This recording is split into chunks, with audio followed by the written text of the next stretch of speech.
forward. Yeah. And that's all you need to do is a couple there, and then you'll get to 399 and go from there. That's all.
Ready?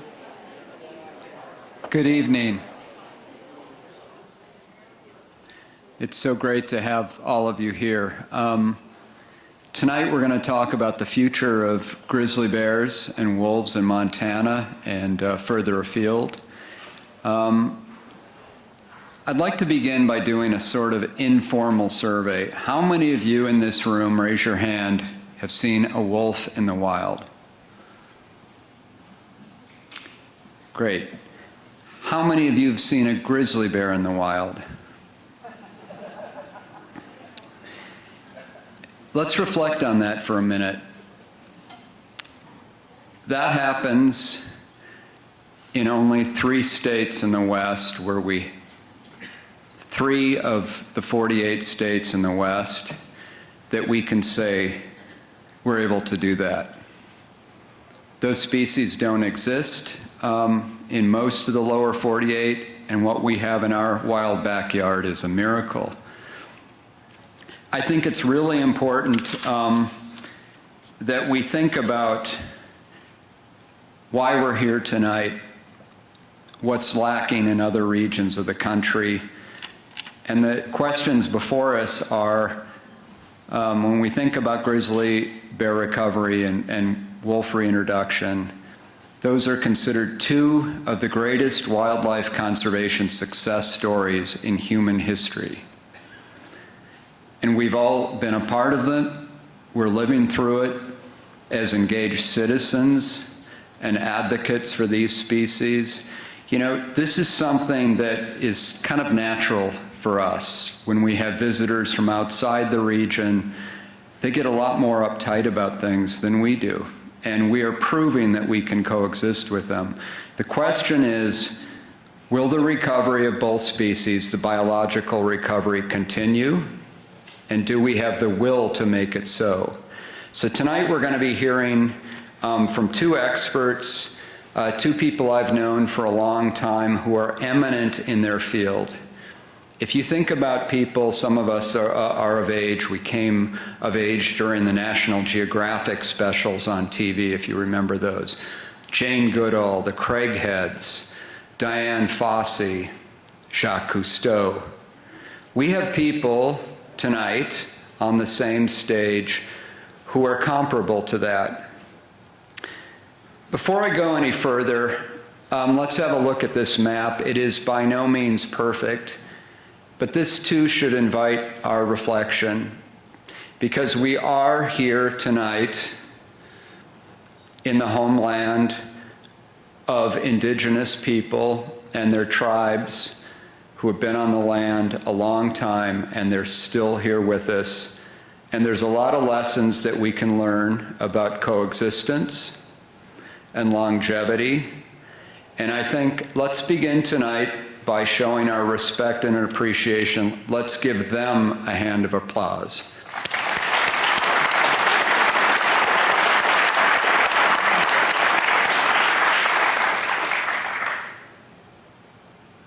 I also want to thank our sponsors. My name is Todd Wilkinson. I've been a journalist based in Bozeman. I love coming to Missoula. It is I think, the most lively environmental community in the state and in this part of the West. Our sponsors tonight are the Cinnabar Foundation, the Montana Wildlife Federation, which is based here, the National Parks Conservation Association. In Bozeman, one of the sponsors was the Gallatin Wildlife Federation and the Emerson Cultural Center. Let's hear it for our sponsors and also for the great folk at the Wilma.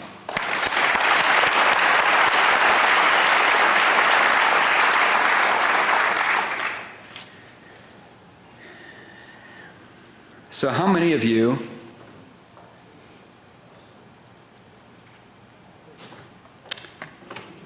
know of this bear, have heard of a bear named Grizzly 399? Raise your hand. I'm sure all of you have heard what's happened today. Let me tell you a little bit about her. This photo was taken by my dear friend Tom Mengelson, a well-known Jackson Hole wildlife photographer. We collaborated on a couple of books about 399. This is 399 a couple of years ago when she famously, as a bear mother who was nearly a quarter century old, had 4 cubs. At 28, she was the oldest known mother in the lower 48 to have a cub. This year she had a cub nicknamed Spirit, best known living bear in the world. She had 18 cubs. Some of those cubs had cubs.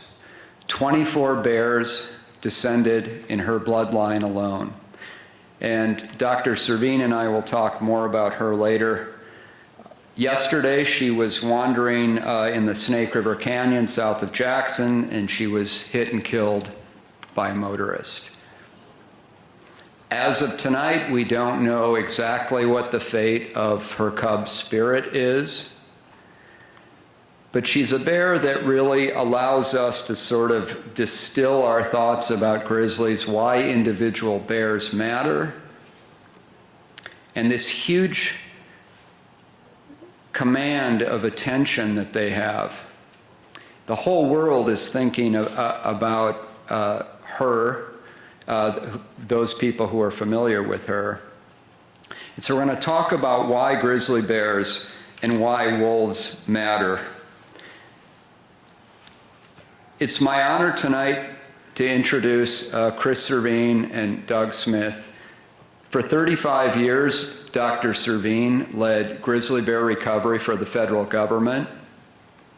He was in charge of marshaling the agencies and winning public support, as well as the support of the states, to recover grizzly bears. He'll talk tonight about how few in number they were. Dr. Servine is known globally as a bear expert, is an advisor on some rewilding attempts around the world.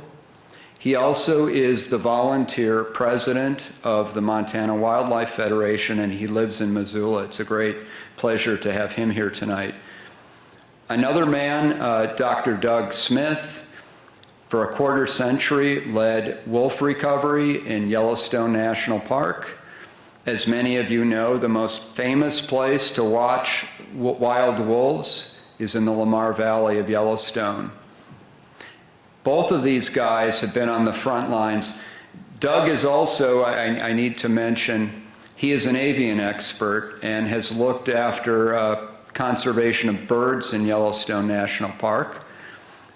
He is a speaker on the National Geographic circuit. And tonight, both of these guys have been in the front lines, in the trenches of the public discussion involving both of these species. So what we're going to do tonight is they're going to come up and give some presentations, and then we're going to have a conversation, and I will also walk out and field some of your questions too. And if you're watching on Facebook, we welcome you as well. Leave your comments, and we'd love to know from different parts of the country and the world that you're watching. So welcome tonight, and it's my great pleasure to introduce Dr. Servine. Thank you.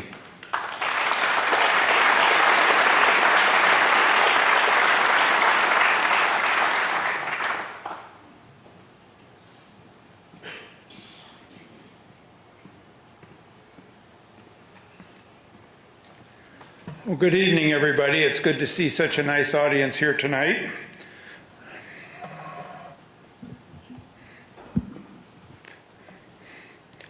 So I'm going to talk to you a little bit about the issues related to grizzly bears and grizzly bears, their future in Montana.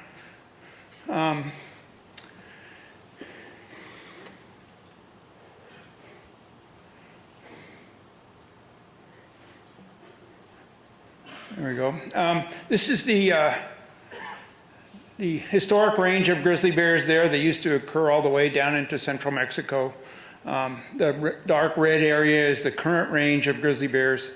The map on the right is the estimated range in 1922, and you could see that by 1922 there were still grizzly bears in many areas of the Rocky Mountains, even down into Arizona and New Mexico. And 1922 is an important year because that was the, I'm giving a signal back here to, there we go. That was the last year there was a wild grizzly bear in the state of California, 1922. So they put grizzly bears on the state flag and then they proceed to kill every last one of them. So the grizzly bear was listed under the Endangered Species Act as a threatened species in 1975. Recovery efforts began in 1981. I'm giving Kyle some comments because this is giving me some trouble.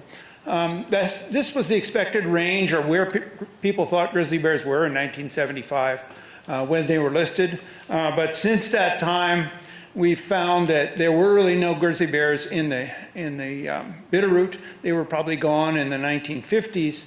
And then the North Cascades, there were probably one or two bears right along the border.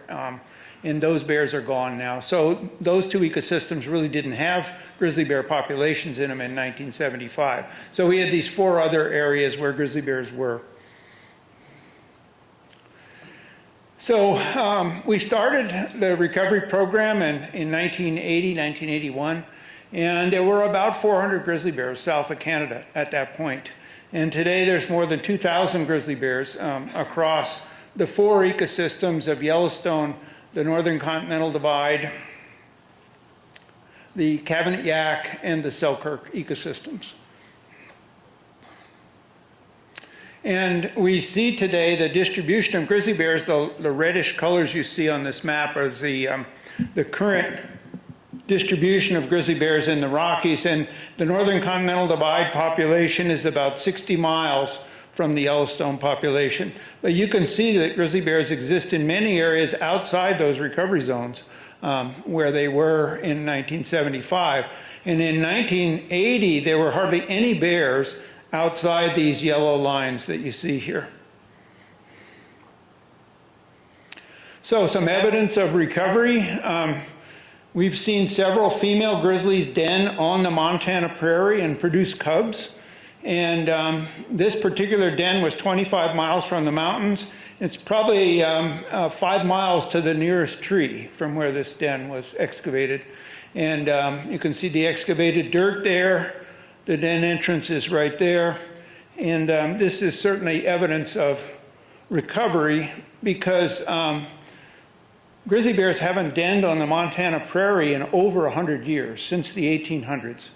And seeing them out in places like this is pretty amazing. You can see the mountains there in the distance are 25 miles away. So here's the den site right there. Oop, there's the den site right there.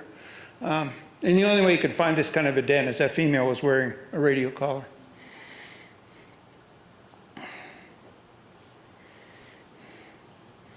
Okay, so landscape connectivity is important to grizzly bear recovery. And as you see here, we're starting to see connectivity across the landscape. And in fact, those four separate populations that existed in 1975 as separate entities are starting to merge together.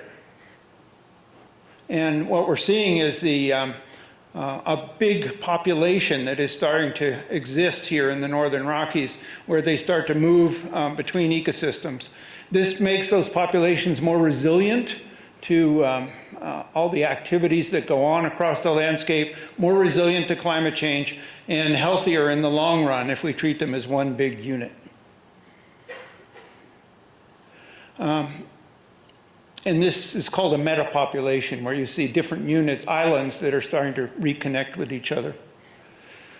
However, there are increasing threats to grizzly bears. These are some good things that are happening right now, but recovery is more than just numbers of bears. So as I said, there's about 2,000 bears south of Canada right now in those 4 populations, but recovery is not measured by just the number of bears. The Endangered Species Act says that we need adequate regulatory mechanisms in place, particularly for mortality, so that when the ESA is pulled out from underneath those bears, that they remain healthy.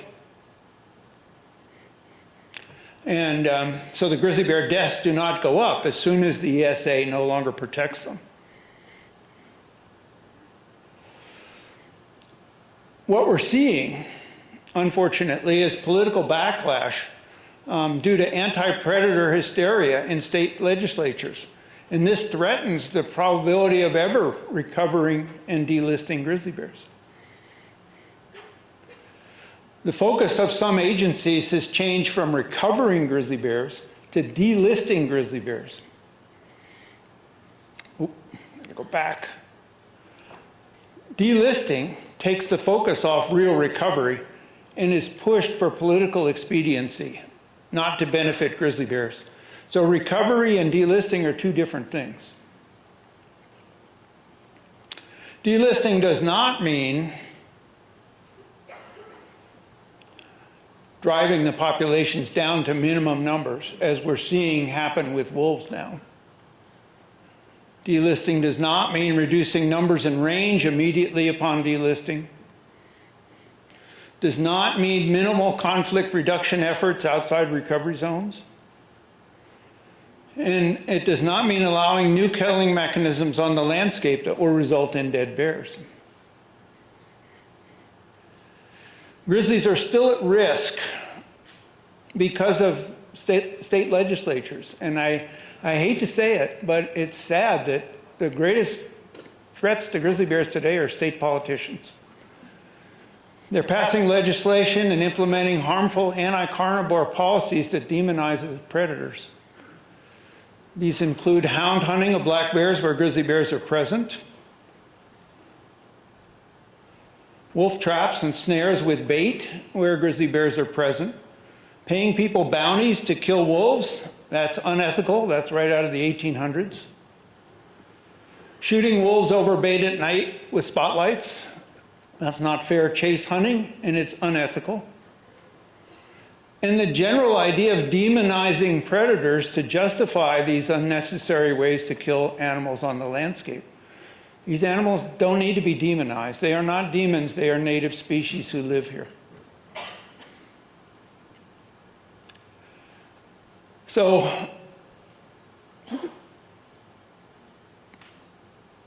wolf trapping and snaring in grizzly range, and if we could back up a little bit there, Kyle, there we go, results in dead and injured grizzly bears. So here's a wolf snare around a grizzly bear's neck. This bear chewed the snare off and left with that snare around his neck. Here's a grizzly bear in a wolf trap. Here's a trap with 2 grizzly bear claws in it. Those claws eventually rotted off after the bear carried that trap around for a long, long time. And this is a scar from a snare around the neck of a grizzly bear.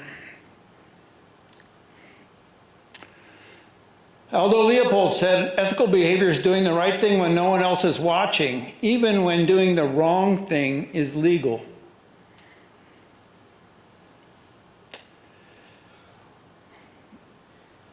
Black bear hunting with hounds is going to result in dead grizzly bears. Here's a newspaper article out of British Columbia, just north of the US border here, where 2 guys were trapping black bears with dogs, and they were attacked by a grizzly bear when the dog got tangled up with the grizzly bear. The man was unfortunately severely mauled, and the grizzly bear was killed. Montana and Idaho currently allow hound hunting of black bears where grizzly bears are present. In 2024, Montana allowed, again, black bear hunting where grizzly bears were present. And these, on this map, these light areas are where hound hunting is allowed, and the cross-hatching is in the Fish and Game regulations. It says grizzly bears are found in those areas. So they're putting black bear hound hunters right on top of grizzly bears. And this is being done while grizzly bears are still listed under the Endangered Species Act. One can only imagine what Montana hound hunting regulations would look like if grizzly bears were ever delisted. This is really unnecessary. Why so anti-carnivore? I'm going to back up. There we go. This seems to be based on an abnormal hatred of carnivores that is not reasonable. And it's not based on facts. It is basically the anti-predator attitudes of the 1800s coming into the 2020s. Why?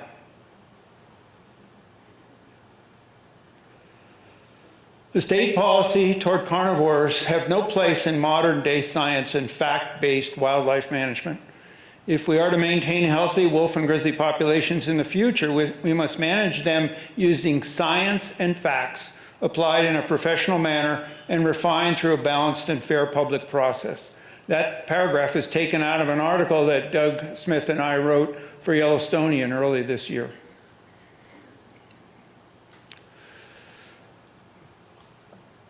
The states, as Todd said, where we still have grizzly bears and wolves should be proud of being some of the few places where these animals remain in the lower 48 states. Instead, some influential politicians in these states see grizzlies and wolves as a burden and an inconvenience. The state should be proud to be some of the few places left where these magnificent animals still roam. This is a wild grizzly bear from Montana. They're still out there. We should be proud that they're out there and look into the mountains and think of the wonders of the fact that we live in the same place as animals like this. They're not a burden. They're not an inconvenience. They are a responsibility. There are other threats to grizzly bears. Increasing recreation and land development also threatens grizzly bears. This is a graphic from Headwaters Economics, and every one of those red dots is a house. And you can see the year at the top here, and you can see the increasing numbers of houses and development across the landscape in Montana. There are many more people here today in Montana than when we started the recovery program. And all these people put grizzly bears and many other wildlife like elk at risk. Oop, I gotta go back here. We go back there, Kyle. Go back again. Yeah, that one. Let's just leave it there for a moment. I want to jump in here as a journalist. One of the things I write a lot about are growth issues. One of the things we're not talking about with the Endangered Species Act and recovery is the role of private lands. In Greater Yellowstone, about 24 million acres. About a quarter of that, 6 million acres, is private land. Think of the mountain valleys, think of the Bitterroot Valley, think of the valleys spiraling out of Missoula, think of the Flathead Valley. All of those valleys are crucial connective tissue for all of the wildlife that we have. In Greater Yellowstone, we have all of the species that were there in 1491. We brought them back. And so the great elephant in the room is what's happening in our valleys. How are the animals going to move between the mountains? 80% of the species in Greater Yellowstone spend time on private ground. And so you look at this. This is a time progression that takes us up to 2021, right in the middle of COVID. How many of you have been to Bozeman, Montana? How many of you are shocked every time you drive in there? So Bozeman, Montana, at a modest 3% growth rate, would double in size every 24 years, but it's actually growing at 4 to 5%, which means it will double every 18 years, and this was calculated in 2017 before COVID. Since COVID, everything has accelerated. Not only permanent residents pouring into the Gallatin Valley, but second homeowners who move there. In fact, in Park County, Livingston, Paradise Valley, the number of homeowners, second homeowners, is greater than the population growth there. And so at that 3 or 4% growth rate, in 18 years, the Gallatin Valley will be Salt Lake City proper sized, going from 110, 120,000 to almost 250,000 people. Salt Lake City proper, not the entire Wasatch. And if it doubles again, it will be Minneapolis proper sized in 2065. Nobody disputes this. And since COVID, nobody argues with that growth rate. So the point here is, one of Chris's colleagues, Dr. Chuck Schwartz, who headed the Yellowstone Interagency Grizzly Bear Study Team, did an analysis along with others, and they found that a grizzly bear will exhibit aversive behavior if you have just one home and a cluster of dwellings on one section of land. And so you look at this is all accelerated in the last 3 years. What's good for grizzly bears is good for 220 other species. So if we're really going to be thinking about recovery here, what are we going to do about this filling in with the valleys? The only way that we're going to protect not only grizzly bears but wildlife is to give them space. When Dr. Smith comes up here in a minute, you're going to see, remember this, because he's going to project a slide that shows you roads and trails. So try to think of what it's like to go through a landscape as a grizzly bear.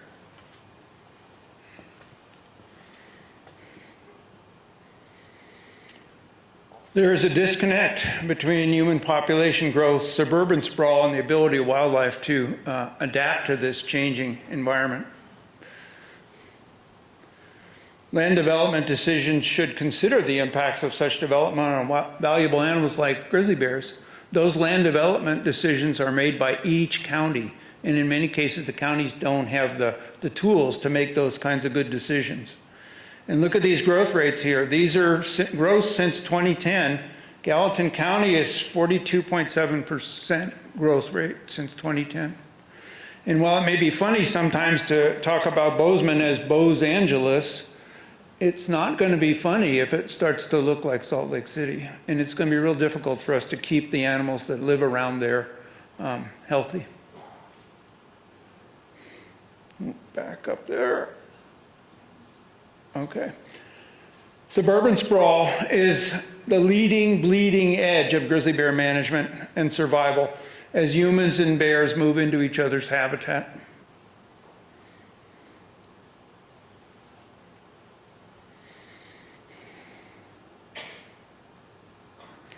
Increasing recreation is also an issue. All these people moving in want to recreate. They want to go to public lands and recreate, and agencies have a lot of recreation demand. They often ignore the impacts of all this recreation on wildlife when they make their decisions.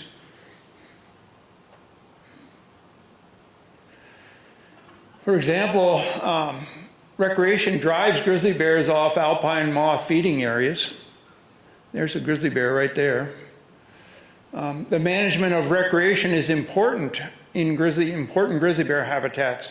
And if we're going to manage grizzly bears successfully, we have to identify where these important habitats are and manage recreation in those places so the bears can use them. In summary, recovery has been a success story, but now it's at risk due to politics and land use pressures. The bears have come a long way in 40 years, from 400 or so bears to more than 2,000 today. We don't want to go backwards. Thank you for listening.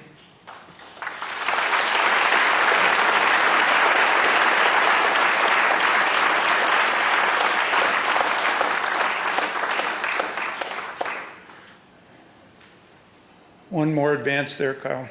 There you go. That's it. You have to advance it for me. He's watching there.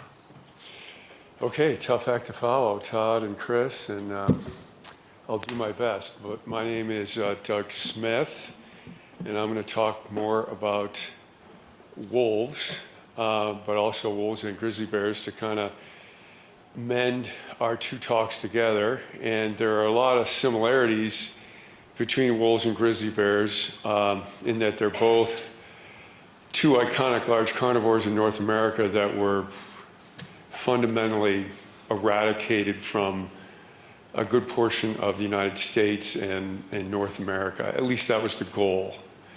And so my summary of wolves is going to be more general than specific compared to Chris's summary of grizzly bear eradication. But wolves had an extraordinarily wide distribution across North America, and where there weren't gray wolves, there were red wolves. So in a lot of ways, they were the dominant primary predator for structuring North American ecosystems. And like grizzly bears, it was kind of the goal of European settlement to eliminate these predators. And with all due respect to grizzly bears and Chris, et cetera, wolves held a special place in predator eradication. They were kind of the antithesis of civilization, to be honest, in conquering the North American continent. So this began to be recognized and wolves were largely gone from the lower 48 by the 1920s and 1930s. The only surviving population was in northern Minnesota. There was a small population in the Arrowhead region, which is up by Lake Superior, and a few hundred wolves survived there. Every other place, wolves were wiped out. So the photo I have here is from the first monograph ever written on wolves. It's Adolph Murray's The Wolves of Mount McKinley, and this is the frontispiece to that book, monograph. And it's a quote of Robert Service at the bottom: "The mountains are part of me, and I am fellow to the trees." And that I would like to make the beginning of my talk, because this, I think, represents not only wolves, if we could go back. Yeah, this represents not only wolves, it is symbolic of kind of a cultural touchstone for wildness. And this, I was a young person when I opened to this page in this book and read this, and then went on to read the rest of the book.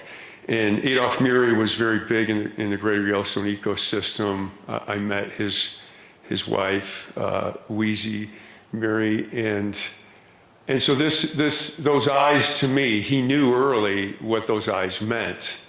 And so I dashed off some thoughts that I reminisced from when I first came onto this, and the importance of what I thought this represented and what wolves represented. So I'm going to read it. This was the view I grew up with. I am ideologically predisposed to believe that wolves are symbols of wildness, pure and spiritual, and should be left alone. Wherever they are, and their populations allowed to fluctuate as is where they can be. They carry much symbolic value as how the world should not be run and taken over by people.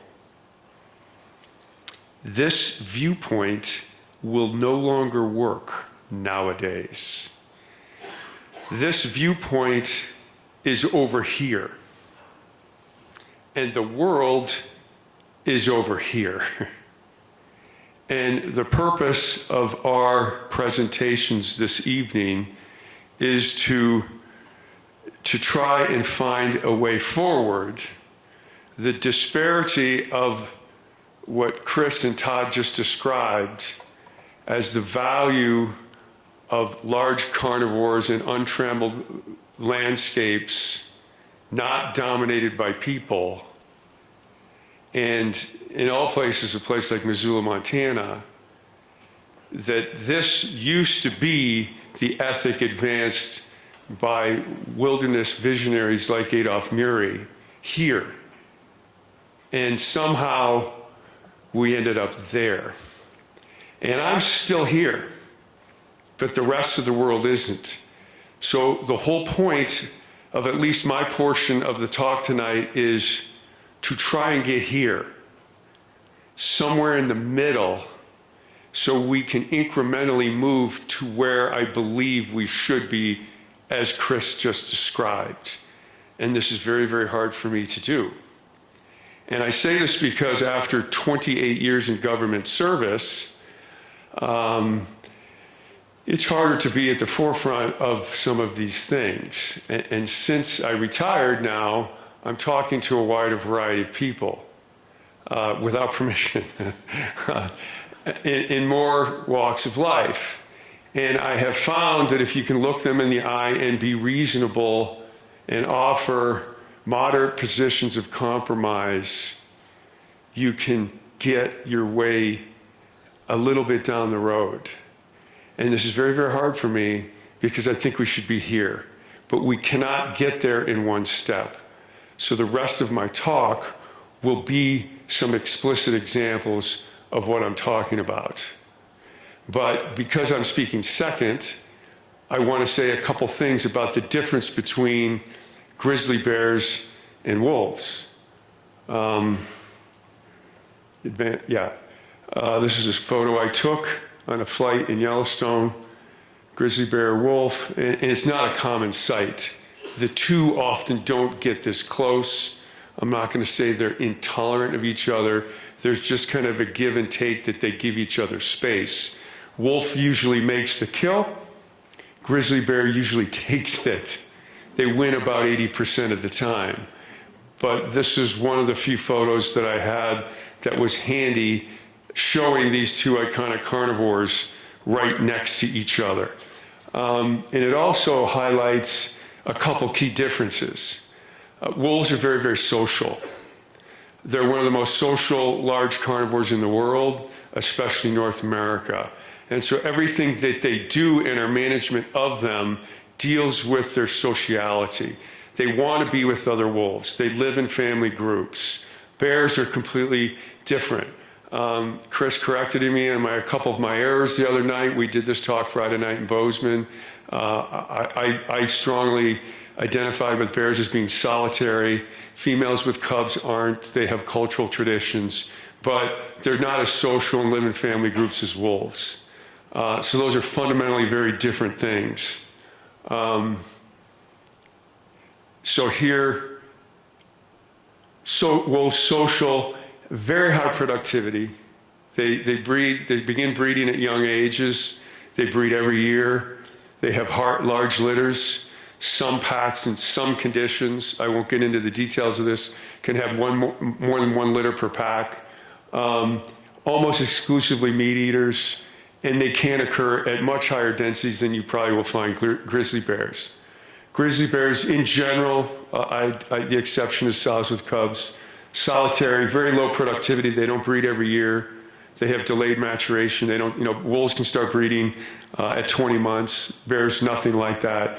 They eat everything, but mostly vegetation. I realize they do eat meat at certain times of the year, especially, calves and fawns, and usually much lower density. So these two iconic kind of Montana-defining carnivores have evolved to be very different things. Wolves, essentially, and it's always good to come up with quick ways to remember things that it sticks with you. Live life in a hurry, And most wolves in Yellowstone die at 5 to 6 years of age. They can live longer, 10, 12. We had one lived at 13, but they're usually dying 5, 6. Very different life history approach. 399 was 28. That's unheard of for a wolf. Cougars live past 20. So these large carnivores in North America have very different approaches to life. Wolves are an outlier. And we have abused that, and we continue to do it. And when you make a mistake with an animal that's highly productive, it's forgiving. When you make a mistake with an animal like this, the mistake lasts for years. Those are very important differences. So here, the last slide was the biology and ecology. This is the human response to that ecology. Oops, wrong slide. I'm ahead of myself, sorry. There it is, yeah, that's the slide I was looking for. I've lost track of my slides. High harvest, they bounce back right away because of these early breeding, large litters, more than one female breeding in a pack. This is a pervasive thought in the wolf management literature. To have them, you gotta kill them. In other words, when they kill livestock, kill them quick. And people during hunting season for elk and deer, if they can't shoot a wolf or two, they don't want them on the landscape. Killing to gain social acceptance. No need for precise population estimates. Why do you need a precise population estimate when they're so elastic in their population response? Liberal regulations. Every place wolves weren't eliminated, Canada and Alaska, super liberal, high quotas, long seasons, many different methods to kill them. Bears, the exact opposite. Limited harvest. I mean, you kill a couple females and it changes the whole population trajectory.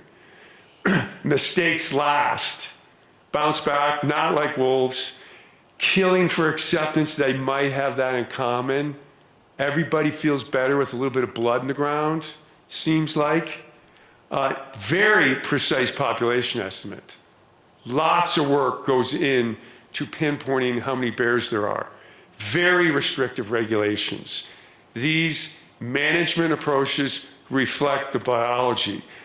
Chris focused on grizzly bears, and I'm focusing on wolves. This is just, thumb in the air, dead reckoning. They'll bounce back. They'll be fine. That's a refrain often heard in wolf management. Okay, so here's Montana. I have the approximate 1,100. Again, you don't need a precise estimate to determine the number of wolves. I'll get to that in a minute, how wolves are estimated in Montana. It's an approximate estimation. I put this in red. This is the number of wolves that died. This is due to trapping and hunting. This is due to livestock control. That equals 317. That's 29% of 1,100. That's considered a sustainable offtake for wolves North America-wide. Kill 30% and your population will remain stable. Give or take. There's some debate about this in the literature. It can be lower, but this is a generally accepted number. A lot of managers are like, we're right in line with what we should be. However, this number is a very rough estimate. So you can't estimate this number unless you got a good estimate on that. But there's no incentive to make this a specific number because the final rule for wolves by the U.S. Fish and Wildlife Service when wolves were delisted in Montana 2009 for the first time. They were relisted and delisted a couple different times. Only requires there be 100 wolves in the state of Montana. And they're managing for 150 to give a 50 wolf buffer. So why do you need a precise estimate if you only need 150? You're way over, but this, if you're trying to talk about harvest and management, that affects this. You also have a hunting season that starts September 15th and goes to March 15th. Pelts on a wolf are probably not prime until the earliest, late October, early November.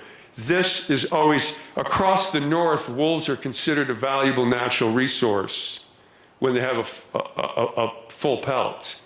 Why would you begin a hunting season a full 2 months before they can be used as a valuable, cherished natural resource? Why we harvest wildlife. Hardly any livestock are killed. That was one of the primary reasons of opposing wolves. They're going to do in the livestock industry. I think we can dispense with that. That's a longer discussion than we have time for. That the ranchers are compensated. Lots of cattle and sheep in Montana. The industry is not impacted, is my point. Elk population now is larger than it was in 1995. That was the second and more stickier reason to not have wolves. Everyone knew wolves are going to eat elk and deer. And so they're going to wipe out hunting as we know it. Elk populations have increased since 1995. So, and that's with grizzly bears, black bears, cougars, also as large carnivores in Montana. The elk harvest now is also higher than it was. This was a vocal and fierce opposition to wolf recovery. So these are some of the basics that we would like to display in terms of management. And this is just people remember pictures better than words. So this is Wyoming, Montana, Idaho, elk population 95, a few years ago, higher. Montana, elk, a few years ago, higher than when wolves were introduced, higher. And this is harvest rate, no data here, either unaffected or higher. So again, Chris spoke to the value, it may come up in the discussion, the value of science-based decision-making, foundational facts for decision-making. These are key. So again, trying to give you a mental break, photograph took flying over a pack of wolves that killed an elk. This is a strong opposition to having wolves, or to have these high harvest, liberal harvest rates with wolves. I think the data are indicating there's more elk, higher harvest rates than when wolves were introduced. So that right now, at least for the time being, is a mute argument. Okay, it was another slide. Yeah, and so another key point is almost every state in the country bases their wildlife management on what's called the North American model of wildlife management. It's a cherished and honored policy for managing wildlife. There are some issues with it. It tends to favor game animals and not endangered species, or carnivores. University of Montana, there's a lot of great thinkers at the University of Montana. Some of them have brought this up. And these are the 7 tenets. And I'm going a little long here, so I got to pick up the pace. Wildlife, public trust, prohibition of commerce, rule of law, opportunity for all, killed for legitimate purpose, fair chase, no waste. What are you killing a wolf for in September? Its pelt is not valuable. This is one of the tenets of what all the states apply to in terms of wildlife management. International resource, best available science. Chris spoke to that. We'll get to that more in the question and answer period. More and more decisions are being made by the Montana legislature instead of the Fish and Game Commissioners or biologists working for Fish, Wildlife, and Parks. So 2 of the 7 tenets seem to be on shaky ground or thin ice. And so this is legal in Montana. It's called whacking. They do it more to coyotes, but they do it to wolves. It was an international sensation in Daniel, Wyoming this last February. It essentially is spotting a canid, fox, coyote, wolf on a snow machine and running it down. Or a four-wheeler if there's no snow, pinning it down with the tires. And in this particular case, you've read all about it, it was everywhere. Not killing it, but taping its mouth and taking it to into a tavern for personal pleasure and enjoyment. I started off my talk saying, I'm trying to impact change by being moderate, going against my Adolf Murray-inspired upbringing and being a middle-of-the-roader. I can't believe this is legal in the state of Montana, Wyoming, or Idaho. And I'm a hunter. That you can run down an animal and run it over multiple times with a snow machine or an ATV, and these kinds of things come up in legislature and don't even make it out of committee. So I don't know what to tell you guys tonight, but vote your conscience and tell all your friends to vote your conscience too, because I'm a moderate. I'm going against my instincts telling you to believe in that frontispiece to Adolph Murray's book, Wolves of Mount McKinley's, "The trees are a part of me, I am fellow to the," I forget the exact quote. This is not right. Neither are predator killing contests, going out and shooting foxes, coyotes, and wolves for pleasure and competition on public land. Again, I'm a moderate guy. That ain't moderate. Ethical? Humane? People are starting to debate the meaning of the word humane. It's kind of like that Supreme Court judge. I don't know the definition of sex, but I know when I see it. This is that. Yet we can't do anything about it. We should be angry about this. We should be angry about this. This is Shoshone National Forest, Wyoming. What kind of message does this send? White masks, guns, dead wolf, American flag. I consider myself a patriotic American. That ain't me. That's not me. So here are some key issues. Who's making the decisions? Is wildlife biology becoming political or run by biologists? This fair chase hunting, predator killing contests, snowmobile ATV torture, night hunting, baiting. Chris laid out the dog issue. The count that is used for Montana was designed to be a distribution estimator, not an estimator for abundance. This is beyond the scope of the talk, but integrated patch occupancy models designed to assess distribution, not abundance. It can be used if you use a capture-recapture methodology using genetics like they do in Italy, but they're not doing that. So this is just a back-of-the-envelope estimate. But of course, the final rule doesn't force you to have a specific. So this is a systemic structural error. I'm part of this. I have to take some of the fault for this. I reviewed the final rule. So I put this up here. Again, it's a rush to the end.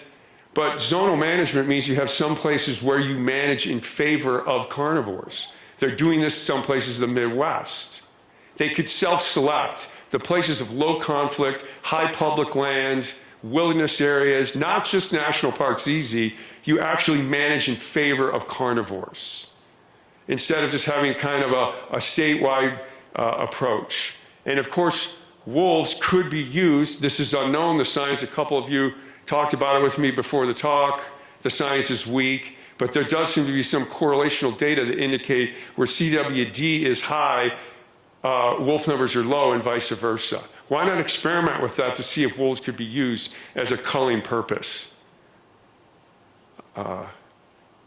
And so, you know, here's the things that I'm frustrated with is just recently, these are the hunt units outside Yellowstone. We got them split to geographically constrain harvest, which could reduce impacts of human-caused mortality on one pack. It's the same number of wolves killed, but it's separated by geography, which would lessen the impacts of human-caused mortality. This is a teeny win. Teeny. But it's a win. And the Fish FWB Commission just passed this by unanimous vote. It was legal to hunt wolves with telemetry, these radio collars to hunt. I can't believe that's up there with running them over with snowmobiles, personally. But it was legal. So that was eliminated by the FWB Commission. These are small wins. That's great. That's great. They're small. But we need to improve on it. Why do you live close to Glacier, closer than me in Bozeman? Well, this is a reduced quota outside Yellowstone. Why isn't there one outside of Glacier? You know, there wasn't a strong feeling for that. Whacking, I already talked about it. Night hunting, I already talked about it. Baiting, dogs, and bounties. This is generally a thinly veiled thing for having bounties.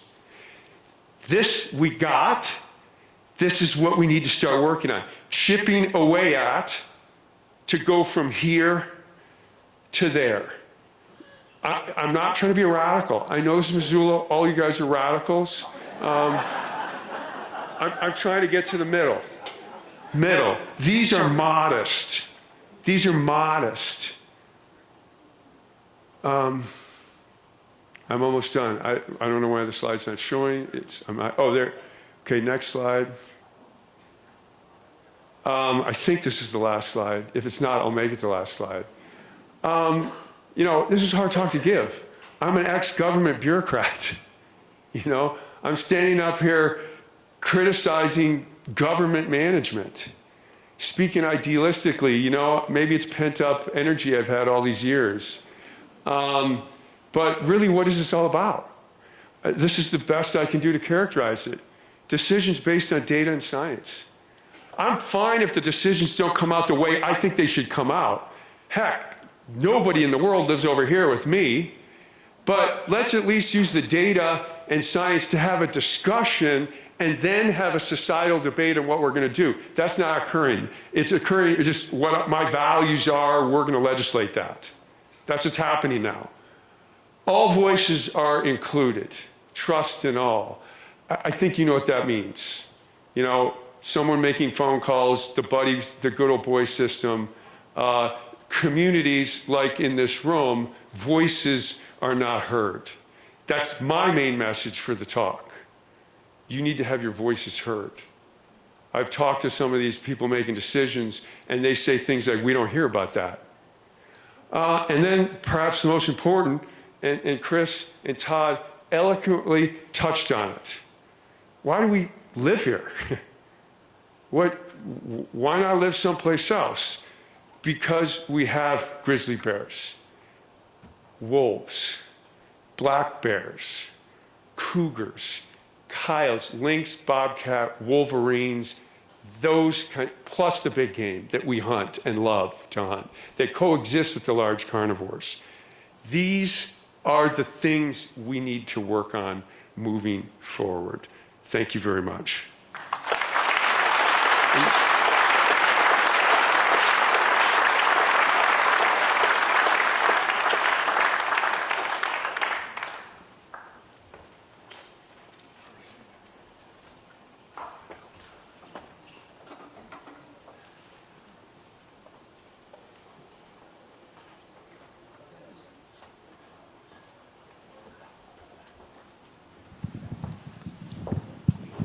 We're going to spend about 15 minutes. I'm going to ask some questions, and then we're going to bring those questions out to you. So be thinking about what you want to pose, the questions you want to pose to these guys.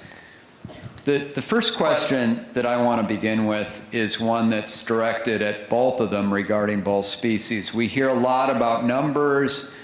We hear a lot about thresholds for removing them. We hear a lot about surplus animals to allegedly justify hunting. What I want to start with, and Chris and Doug, is could you explain for all of us what's the difference between political delisting and biological recovery, and why does knowing the difference between those two matter if we want to perpetuate these animals going forward? Well, biological recovery to me is when the animals are distributed across the landscape in all the places they can live, and they are at sufficient numbers to have resiliency and redundancy so that when things happen like increasing numbers of people on the landscape or disease or climate change, that there's still some level of confidence that those animals are going to be there in the long term. That's biological recovery to me. Political delisting is when people just rely on numbers, and then you have politicians introducing bills in Congress to delist grizzly bears based on numbers of bears, and that's not biological recovery, that's political delisting. Yeah, I don't think there's much to add to that. You know, and Chris knows the Endangered Species Act better than I do. He worked Fish and Wildlife Service, I was in the Park Service. But, you know, the recovery plan for wolves set as a minimum population 3 times 100, 100 in each state of Idaho, Montana, Wyoming. And each state is managing for a buffer of about 50, so that's 3 times 150 or 450. And so that's the minimum population size needed to trigger delisting. And then the second criteria is adequate regulatory mechanism, which is, you know, the states have regulations in place to prevent the population becoming endangered again. And those are really the only 2 things you need to delist. But as Chris just said, that might not necessarily mean biological recovery. I'll just point out that, you know, there are more black bears and cougars than wolves in Idaho, Montana, Wyoming, yet there's very close attention paid to how many wolves there are, even though you only need to have that many in place. And all the regulations I just showed you on the screen were enacted in 2020, and the Fish and Wildlife Service response to that was to initiate a status review. And what status review is that the federal government taking a look to see if wolves need to be relisted. And they did that because of all those new regulations going in 2020. We refer to that as a shot across the bow. It took a while, but it was determined that they did not need to be relisted.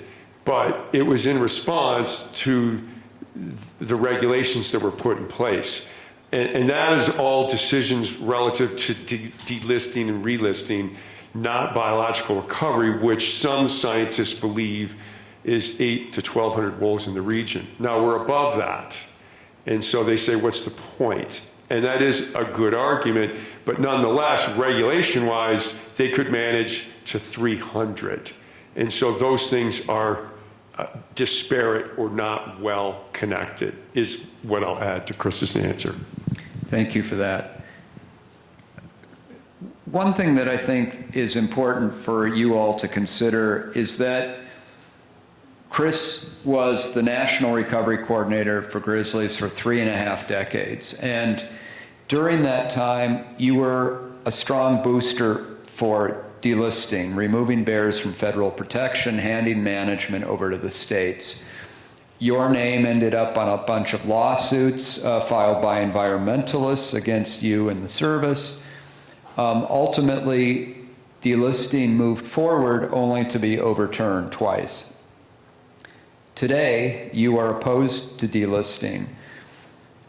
Could you elaborate a bit on the reasons why you're opposed, and also taking into account the snowmobile incident in which the wolves were run down and the policy implications of that? Could you elaborate a little bit on how and why you changed your position? Well, I am opposed to delisting now, basically because biological decisions are now being made by politicians. And for 30 years, I had great confidence in the state fish and game biologists in all the states who were professionals and who made decisions based on science and facts. And recently, about 2020 or even a little before that, we started to see the politicians in the states suppressing the biologists and beginning to make biological decisions on their own as to how many wolves we should have and new methods to kill them, where those methods to kill them should be. And when politicians make biological decisions, bad things happen. And so, you know, it's really unfortunate, but the reason I changed my mind is that the state biologists are no longer making the decisions. The politicians are, and they've given us every evidence of a lack of trust in what they have no interest in these animals. They have an interest in a political success, which to them is delisting and claiming victory over the oppressive yoke of the Fish and Wildlife Service. So I changed my mind.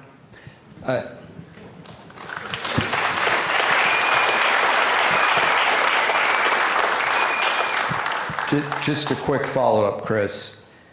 When you saw the refusal of the state of Wyoming to take action in outlawing the running down of wolves and other animals with snowmobiles, literally being allowed to kill them with the machines. How does that set a context for the way that you think about state management there of grizzly bears? Well, it's appalling. It's a new level of depravity to legalize that kind of thing. And I'll remind you that that is legal in the state of Montana, it's legal in the state of Idaho, and it's legal in the state of Wyoming. And when there have been bills introduced in the Montana legislature to make it illegal to kill animals with snow machines, they never made it out of committee. And when this committee was tasked with fixing the issue in Wyoming that Doug so eloquently described, where this guy brought a living wolf in and displayed it in a bar after running it down with a snow machine, what their end decision was is that they legalized the ability for people to run wolves down with snow machines. And remember, these are not wolves that have committed any act. They've not been depredating on anything. They're just running around, living alive on their own, and it's okay to run them down with a snow machine. And that is appalling, and that is not something that a civilized society should be very satisfied with. Doug,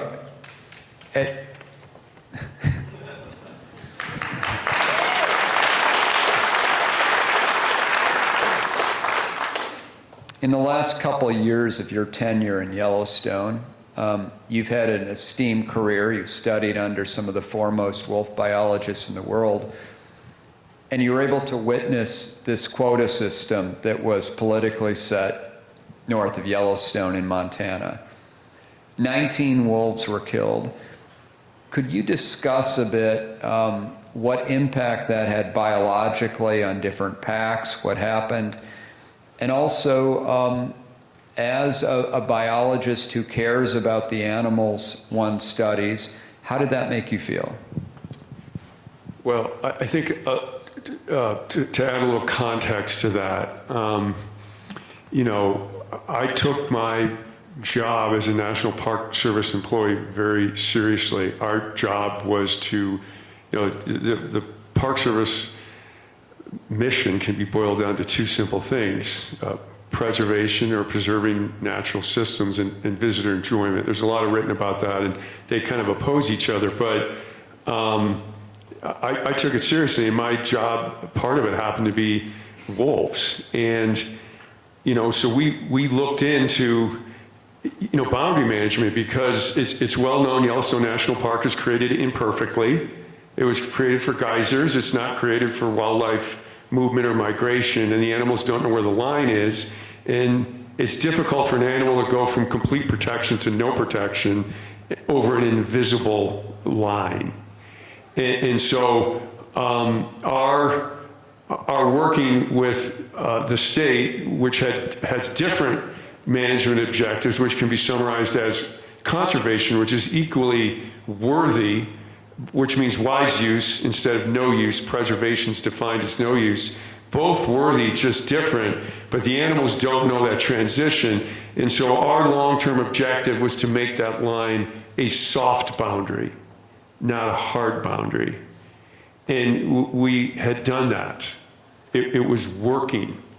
And then in 2020, all the regulations got changed, and the soft boundary, the regulations, which was a quota system that I was in a hurry to finish my talk. I went over, I'm sorry for that. But the quota system was put in place. That was wiped out in 2020. So the 21-22 winter, we went from having 2 to 3 wolves killed on average, occasionally 4, along the Yellowstone-Montana boundary, to 19.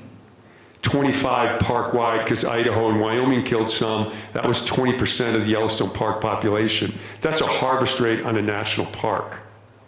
And so, as I mentioned, biologically, the blowback that we got, lots of blowback, and I wanted to write letters opposing it. I wrote them and they weren't approved, but was the wolves will deal with it.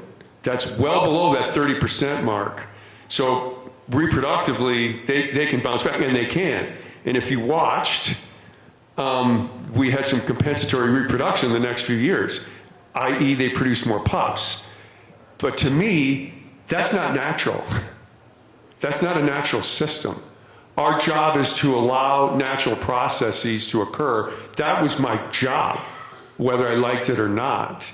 And when you get a 20% harvest rate, yes, they'll bounce back biologically, and that was thrown in our face. Because the population counts the next few years after that harvest rate were up, because they cranked up to deal with the mortality by having more pups. But again, that's not natural. And then the thing that isn't studied very much, everybody studies wolf population dynamics.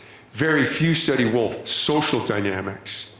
And what was happening is how those packs resorted, and mortality actually went up. Natural mortality after wolves were killed, because they started to trespass in different territories. And so the packs fought with each other more and killed wolves that probably wouldn't have been killed. In one case, a lead female that used to be called an alpha female was killed outside the park, and that pack went places they had never been before and ran afoul of other packs. My point is none of that is natural. And so this is important to how we're doing our job. And everyone's like, the population's fine. The population's fine. That's not the National Park Service mission. That wasn't our job. That's why working these things out that we had worked out along the boundary are important. And it was a political change that did that. And so that's why me, who doesn't like getting up and grandstanding like this, agreed to do stuff like this. We want to change that kind of approach.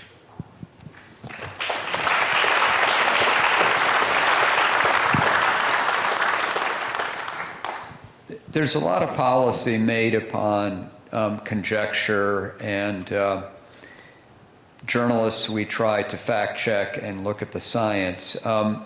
Chris, I want to ask you a question. One of the assertions is that grizzly bears need, quote, management, that they're not being managed. And along with that is an assertion that hunting will reduce conflicts and it will reduce risk of human fatalities. Could you share your thoughts on that? Okay, it's a really good question. Many people think that hunting will reduce human-bear conflicts. There is no science that shows that hunting reduces human-bear conflicts. In fact, there's a lot of science that shows that excessive hunting mortality doesn't change conflict levels at all. The main driver of human-bear conflicts is food levels, natural foods. And when natural foods are low, the bears come close to people and they get into trouble. And when you have a hunting season, you're not hunting around somebody's house or around somebody's barn. And so hunting will not reduce human-bear conflicts. The only way it would do that is if you killed all the bears. But a sustainable hunt will not reduce human-bear conflicts. And as far as human fatalities go, it will not reduce the number of human fatalities due to bears, because most human fatalities related to bears are due to surprise encounters, where people come up close to a bear. They may surprise the bear at close range. It may be a female with cubs. It may be an adult. They may get close to a bear that is on a carcass, and that bear is defending that carcass. Those people are injured and sometimes, unfortunately, killed. But hunting bears is not going to change that at all, because the hunter that takes bears is not going to be taking the bear that might be surprised by a hunter because he turned left instead of going right. So there's no relationship between hunting and the reduction in human fatalities due to bears, and there's no relationship between hunting and human-bear conflicts.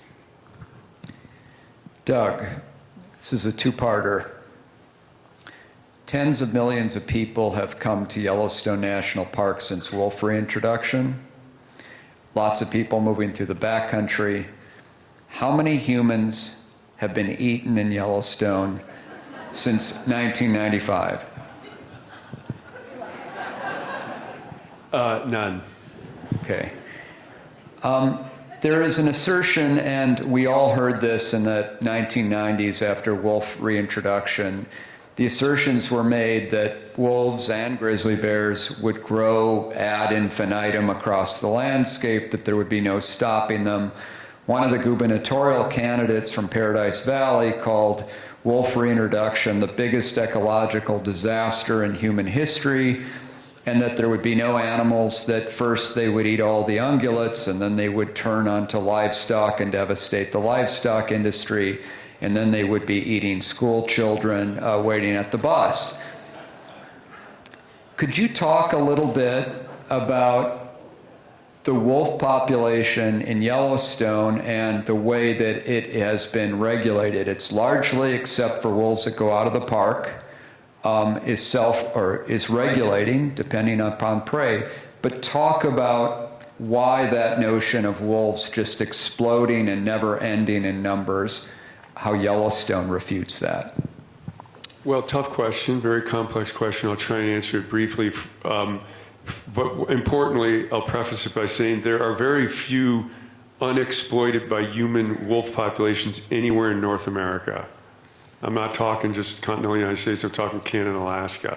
The leading cause of mortality for wolves every place in Alaska, Canada, lower 40 is humans.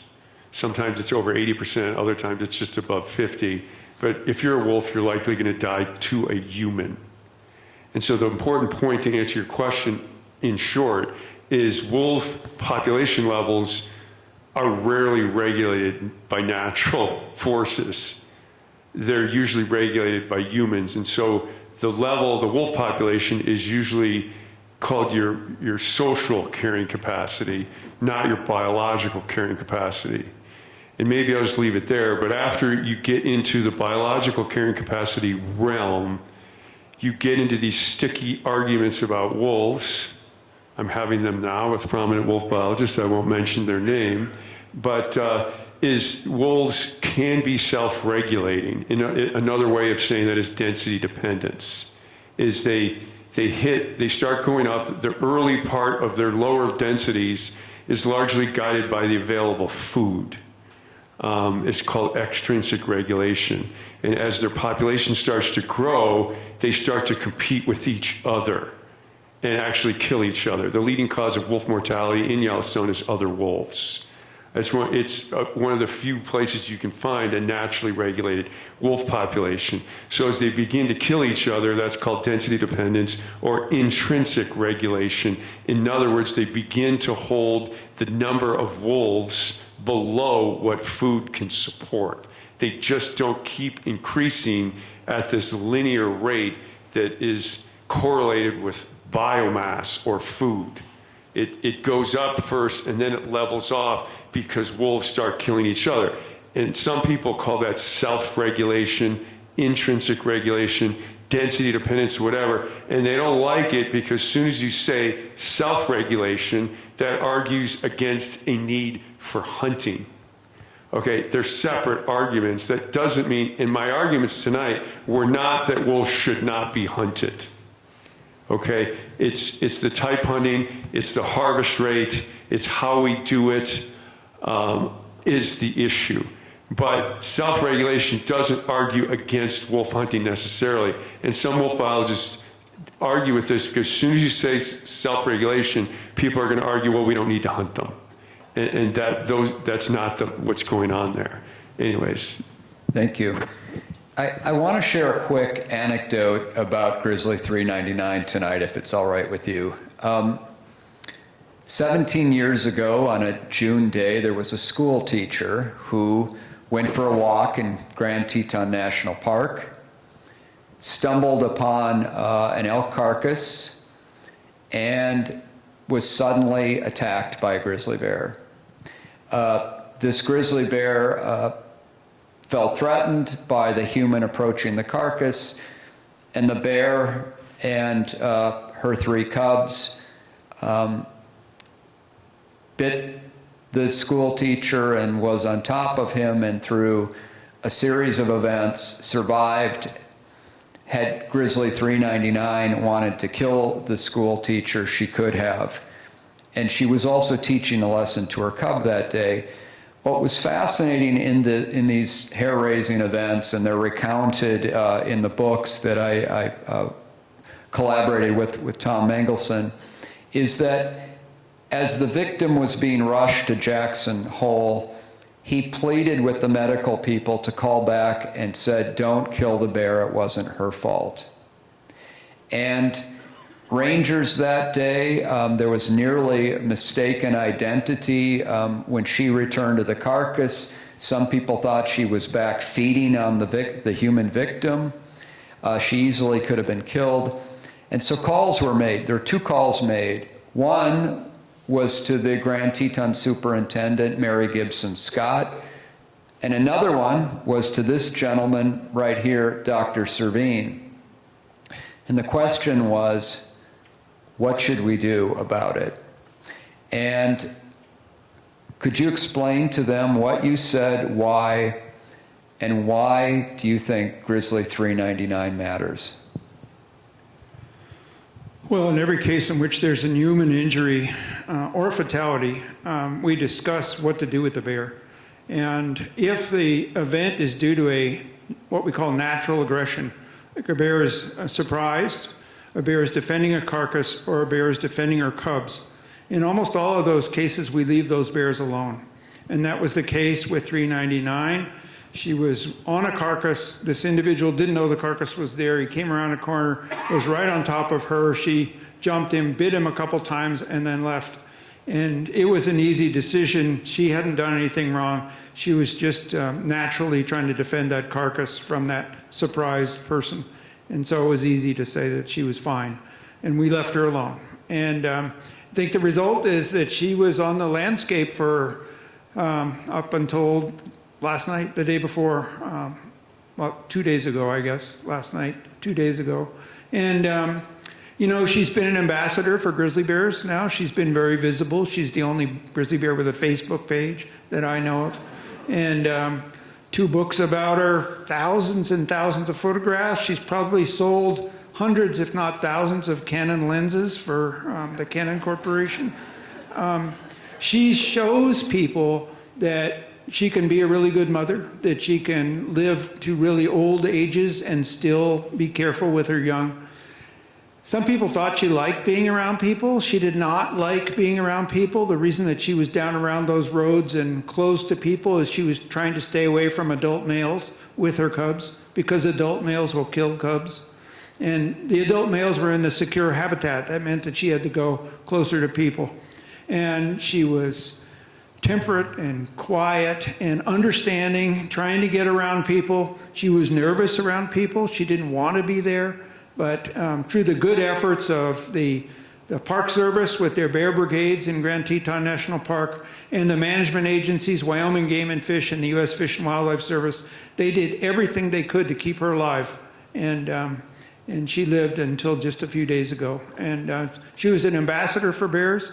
And she showed people that bears aren't these demon animals that are out there just sneaking up on people and trying to eat them all the time. She was tolerant of us, probably too tolerant, and we'll miss her. And she was a good ambassador.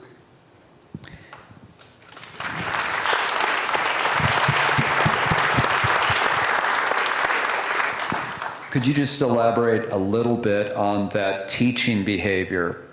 You often said over the years that you manage for populations, but in this case, one individual mother, 24 animals descended in her bloodline. Half of them have died in human run-ins with people, various kinds of deadly run-ins. Why was she important? Why do animals like her matter in maintaining a population? Well, animals have a culture. Bears have a culture. Wolves have a culture. If you define culture as behavior that is transitioned from one generation to another through taught behaviors, and we have our culture, we get that from people that are older than us in the societies we live in. Bears get it from their mother. And she taught her young how to live around people and how to get across roads and what to be careful with. And the fact that she had all those young was the fact that she had a good culture. And by allowing bears with a good culture to live on the landscape, we get more of them. Same thing with wolves, you know. If an animal is in trouble, then we should remove that animal. Depredating, for example, on livestock, we want those animals to be gone because we don't want animals to be depredating on livestock either. But by removing those depredators or bears that have bad behavior or wolves, we end up with animals that are wise, and they teach that to their young, and we have wiser populations. And That's what happens out there on the landscape. And you know, I'll just bring up this Wyoming thing. That wolf that was run down and brought into that bar had never killed any livestock. She was minding her own business, got seen by this guy in a snow machine. He ran her down and killed her. And killing animals just because you can kill them when they're not doing anything wrong, I don't believe in that. That's wrong.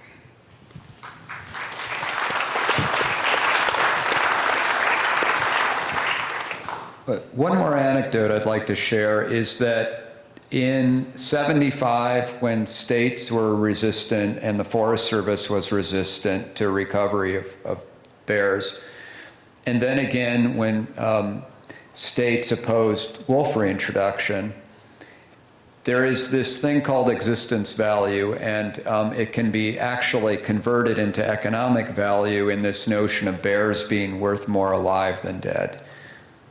So the National Park Service does annual surveys on economic activity. And the top 3 attractions to Yellowstone National Park are the geysers, wolves, and grizzly bears. So in recent years of studies, the Park Service estimates for the value of both of those animals, the total value of economic activity generated through nature tourism in Yellowstone and Grand Teton National Park in good years is about $1.5 billion. 2 of the top 3 attractions are grizzly bear watching and wolf watching, and so had it not been for the ESA, these animals would not have been brought back. 15,000 jobs are created related to nature tourism just in Yellowstone and Grand Teton alone. Huge numbers up around Glacier. Doug, I wanted to ask you, what do you think about the debate over relisting wolves? Where do you stand, and what would you do if you could change sort of the management approaches? Yeah, I'm always afraid of that question because the way I started the talk, you know, I'm over here. And being in that position, you would logically think I'm going to argue for relisting because the states, especially Idaho and Montana, have done a poor job managing wolves. They did what Chris is talking about. They can consider them vermin and creatures like we approached during the 1800s. I'm not going to say that.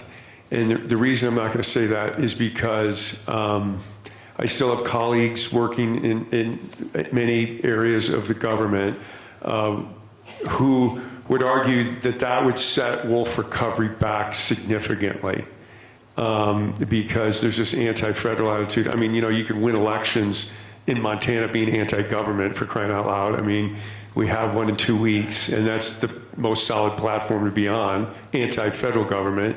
And so relisting would cause a backlash, especially in states like Wyoming, where, you know, you don't even fill the room when you do season-setting regulations anymore about wolves. If they were relisted, it would fire up that whole state against the federal government argument again. And I also, in retirement, have been dealing more directly with some policymakers. And, you know, the best form of human interaction is to look someone in the eye and have an honest conversation with them. And, you know, some of that, these regulations, these were small incremental wins. You know, that goes out the door if you throw a flamethrower through, you know, to those people. And right now, that's what relisting would be taken as, a flamethrower to all these relationships. And so I have hope, I guess, and trust, and that, you know, by conversations like this, and by the way, the other thing that you hear about is, you know, hey, thanks for the information. We need more knowledge. And I haven't heard much about this from my constituents. Well, every person in this room is a constituent of Montana.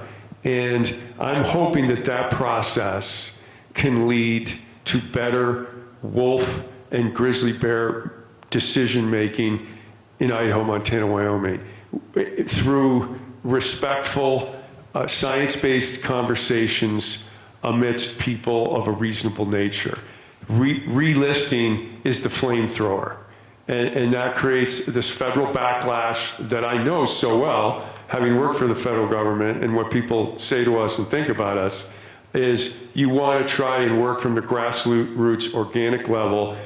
But I will say, if things keep going like they have been, I'm going to jump. And this is, some of my colleagues are on the relisting side. They're upset at me.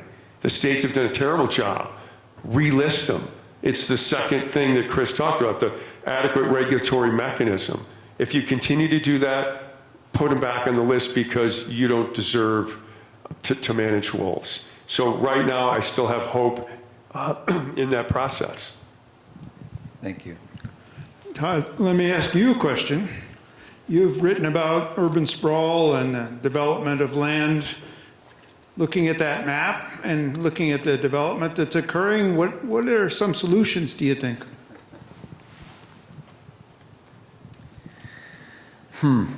Well, let me begin by doing a shout out to Gus O'Keefe, who's back there, Yellowstonian co-founder, and Lori Riker, who co-founded, and I hope Yellowstonian was founded to be a solution, and it's found at yellowstonian.org. Now, apart from that, people often complain about journalists saying that we only identify problems and not solutions. So I would say this, the big question facing all of us is, does wildlife matter? And if you look at the polling out there, 99% of people say that wildlife matters. So the question is, do we want to treat it like it matters or not? So I would say a couple of things. In the greater Yellowstone ecosystem, there are 20 counties. There's just one county with a county-wide plan and enforceable zoning. You can never protect something as spectacular as Greater Yellowstone or the Northern Rockies around us here if you don't have a plan, a cohesive plan for how to protect it. Business people in the audience tonight are watching from home. They all know that you have to have a strategy for how you're going to comport yourself. If we're going to have an ecosystem, we need to think like an ecosystem. And it's really imperative that counties plan throughout Montana and elsewhere. Because the free market approach, voluntary conservation, isn't getting the job done fast enough. Second thing is, since COVID, billions of dollars of real estate, if you think about Bozeman, Big Sky, Teton Valley, Idaho, and Jackson Hole, just since COVID it changed hands. Most of it is from outsiders coming into Montana, Wyoming, and Idaho. Polling shows that there's growing resentment. You see it in the political campaigns this year of both Democrats and Republicans complaining about out-of-state interests and people transforming Montana. That's what the polling suggests. It's what all of you believe. So one of the things that's been advanced from people I interview is a real estate transfer tax. A modest 1% tax. Most of the people pouring into the region are people of means who can afford to buy properties. You could have a means test below a certain dollar level of property value, they would be excluded from this. But you could raise, conservatively, tens of millions, if not hundreds of millions of dollars over decades, and you could put that money back into conservation easements to incentivize ranchers and farmers to keep them on the land. You could have money for conflict resolution and reimbursement programs for wolves, and make ranchers and farmers happy so they don't view those animals as liabilities. You could pour money back into affordable housing, which is a huge issue in Missoula and Bozeman and every mountain town. You could do lots of things with that money, and we're not taxing the free riders. In Montana, we have this anti-tax mentality, but we're not taking advantage of those visitors. And then the third thing is something that all the hunters and anglers out there, you all pay a tax when you buy hunting gear or fishing gear. There are a couple of taxes, and that goes back to habitat and to supporting state fish and game agencies and the Fish and Wildlife Service. One of the things that's been proposed is that hunter numbers are going down nationally, whether you like hunting or not, doesn't matter, but numbers are declining. And so it's been proposed that there be a backpack tax, if you will, but a tax, modest tax asserted on all outdoor gear, from ski jackets and rain gear to backpacks and tents and all kinds of other things. We've all been excluded from that, but that too would raise tens of millions of dollars. The problem is the outdoor retail industry and product manufacturers are vehemently opposed to that. But people believe that we all should pay our fair share on that. It would generate lots of money that could go back into those very things that are challenging us now. So together, with enough money, that's always the question, we could solve lots of problems, and I think we could probably buy a lot more tolerance on the landscapes.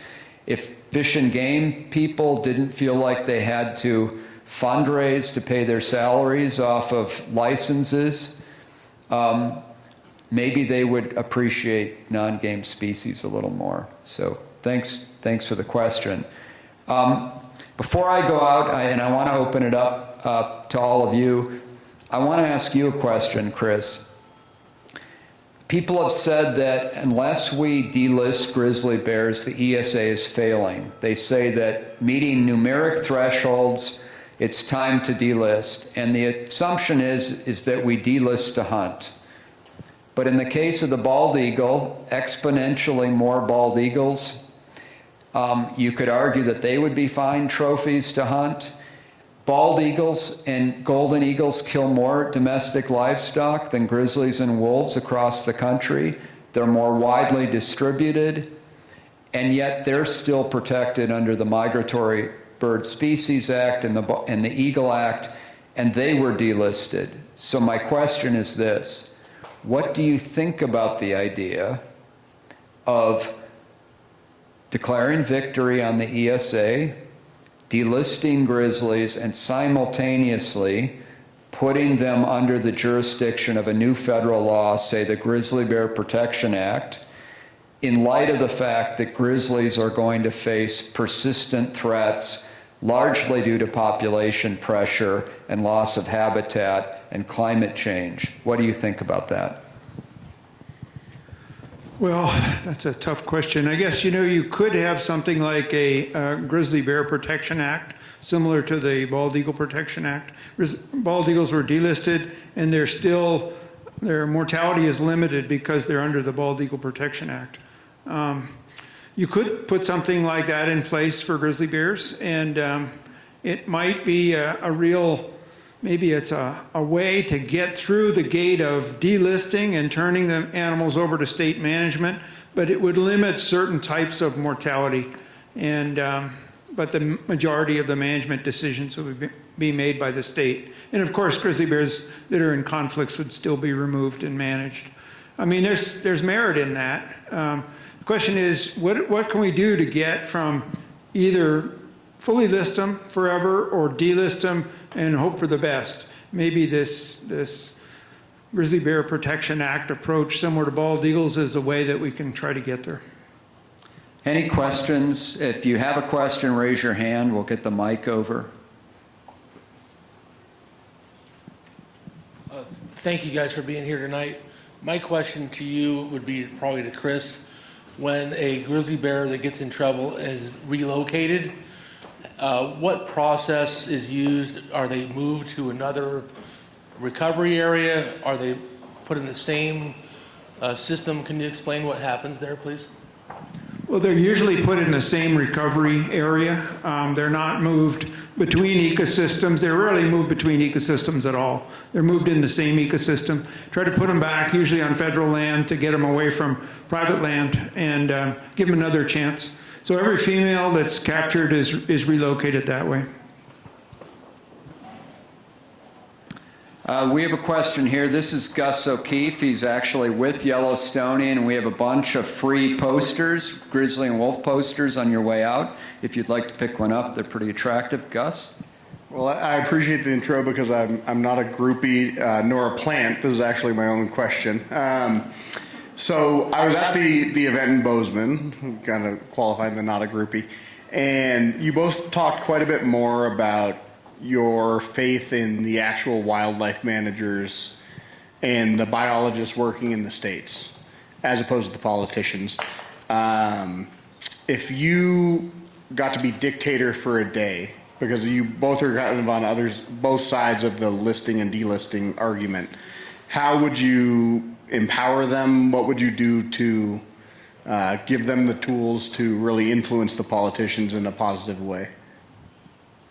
Well, I would say that decisions should be made using science and facts. And if you can't make a decision based on science and facts, there shouldn't be a decision. It's that simple. And I think if the biologists are given that freedom to make decisions based on science and facts, we'd get much better wildlife management.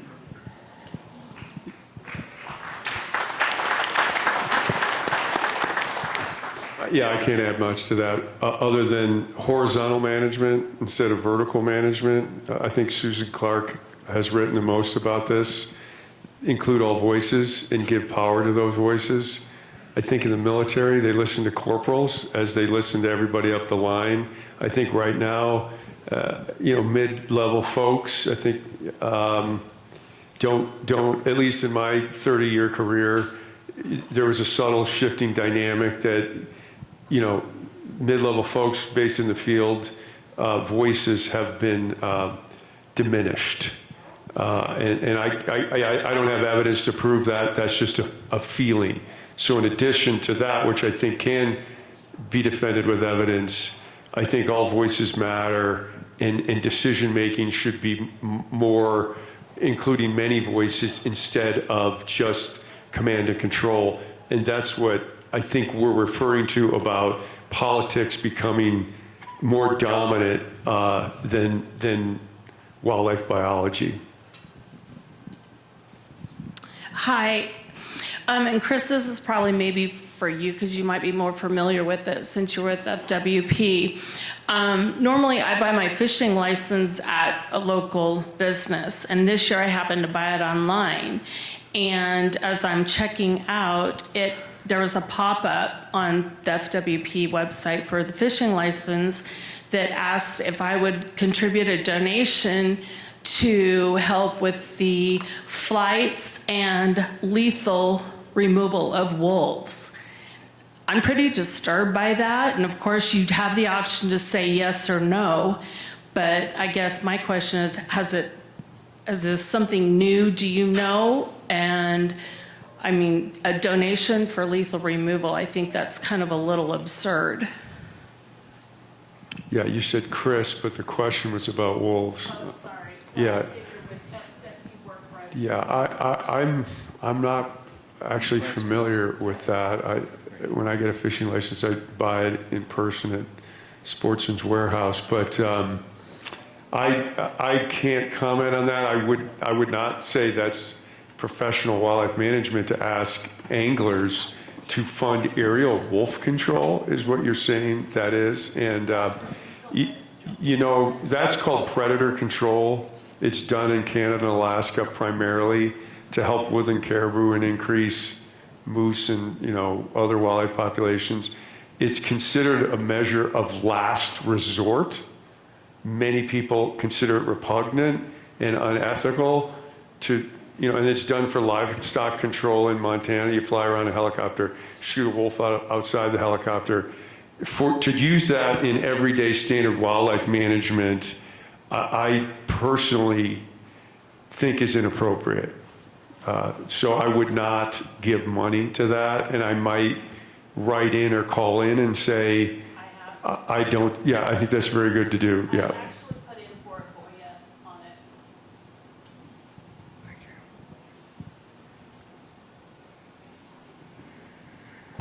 it. This is kind of off topic, and I apologize, but can you tell me what the status is of reintroduction of grizzlies in the North Cascades? The North Cascades grizzly bear reintroduction is, they completed the EIS process. They're right now trying to get organized with funding and personnel to begin to put bears in there next year. That's what I understand. So the idea is to put a small number of bears in there over the next few years to reintroduce bears in there. There's people down here too. Todd, go ahead. All right, we'll go here and then I'll head over there.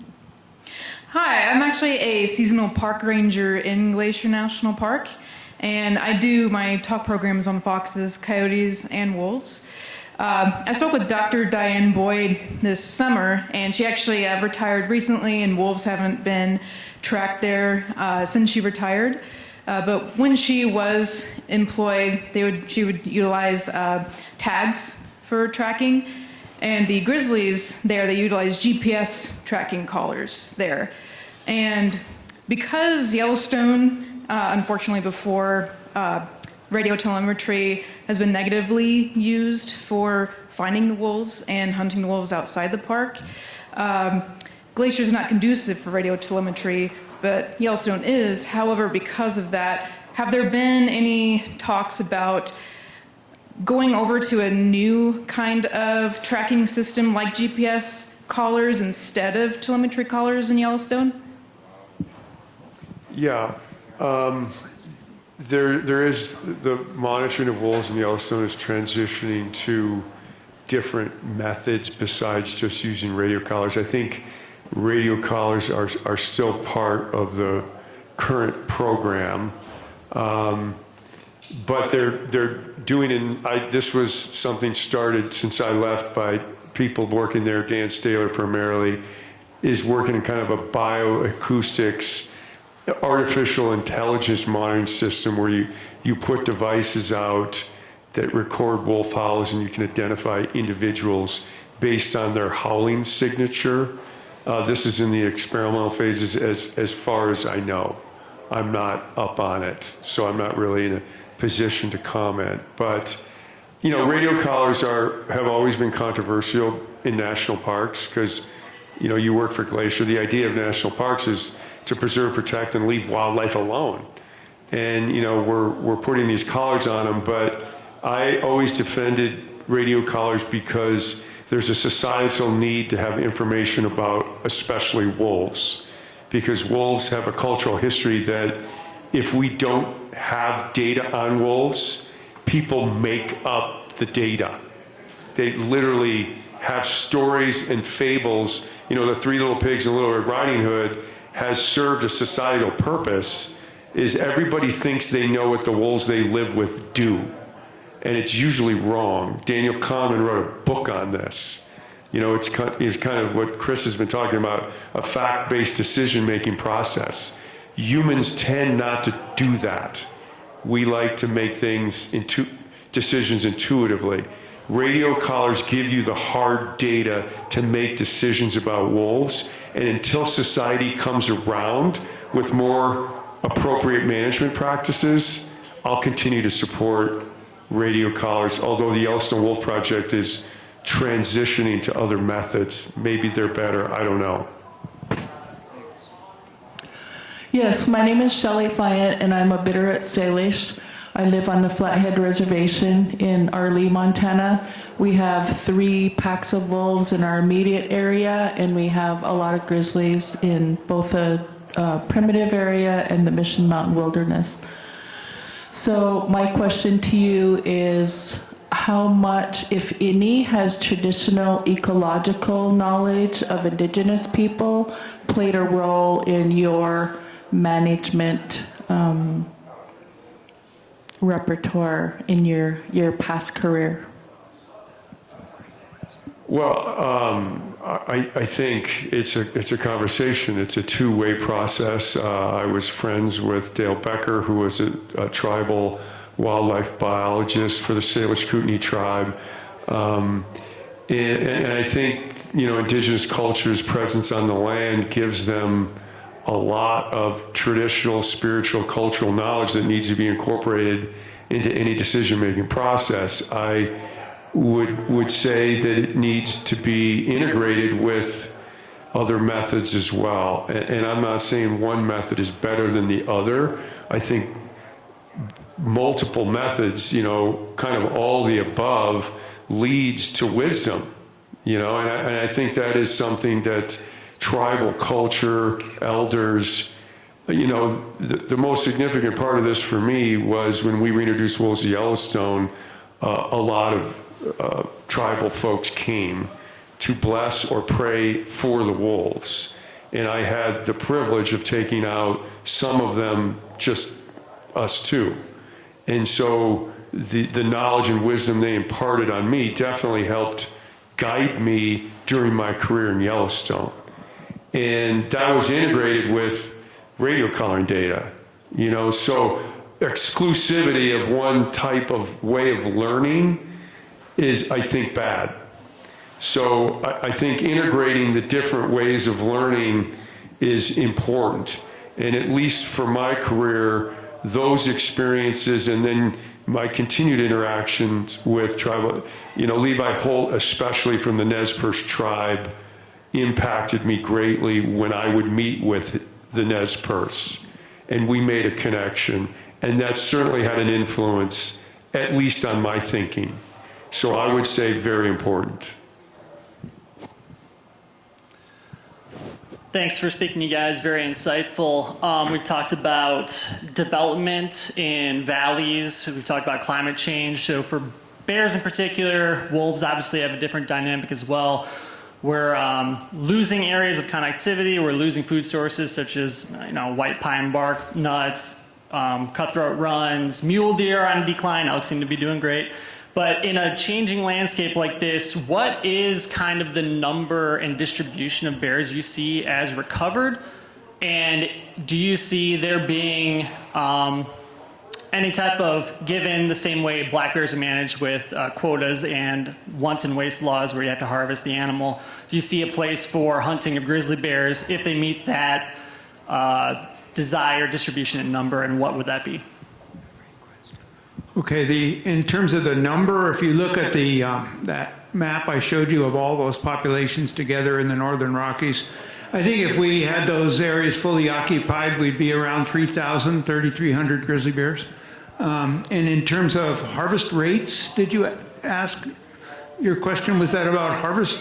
Would there be a place for human hunting given responsible management like black bears are managed with once and waste laws? Yes, I think there's a possibility to hunt grizzly bears in a sustainable way. It would always be a very low number, and it would be carefully regulated in some areas. And, you know, some taken from here and some taken from there, and it might be a zonal management like Doug talked about. But yeah, I mean, hunting could be possible in the future management of grizzly bears, because you can hunt grizzly bears and still have sustainable hunts and healthy populations. But it's important to recognize, you know, and I'm a hunter, that a lot of people have a lot of emotional feelings about hunting. The issue of hunting was probably the single most hot button issue related to delisting. Because when the states talked about hunting, the emotions just went through the roof. And the previous question about tribes, you know, I went around, I was still working at that time in 2016. I went to all the tribal councils that you saw on that map up there and asked about, you know, what do the tribes think about delisting grizzly bears and what's their view of the future of grizzly bears? And they were eloquent and unanimous in their statements that they were opposed to hunting grizzly bears. And they thought that was wrong to be killing such an animal for sport. And particularly since the animals are not eaten. They're rarely, if ever, eaten. And so they were opposed to that. And I respected them and their views on that. But it's important to recognize that that hunting issue is such a hot button issue. I'm sorry, I didn't. Wants and waste law, he mentioned. Yeah, I mean, if you were going to hunt a grizzly bear, you should take the meat out. Problem with grizzly bears is they can be heavily infested with parasites and not very palatable, and you wouldn't want to eat it unless you really cooked it very intensively. So, you know, people don't hunt grizzly bears to eat them for the most part. They hunt them for a trophy. I'm just interested on hearing y'all's opinion on.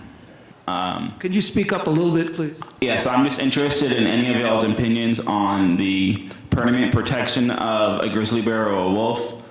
We see how like the Wild Horse and Burro Act is. It puts land managers like the BLM in sticky situations, and then also the Marine Protection Act also prevents certain Alaskan natives of hunting marine mammals, and I'm just wondering, could that backfire if that would happen with grizzly bears or wolves? Yeah, I think it could backfire. I mean, I haven't given much thought to that, the idea of having such an act like that. I mean, Todd brought the question up, but boy, I don't know, there'd have to be a lot of stuff worked out like that. A lot of details that would have to be considered, and the positives and the negatives. I think it would take a lot of work to build something like that, but I don't think there's been a lot of work done that I'm aware of. So I can't really answer it in an educated way about the details.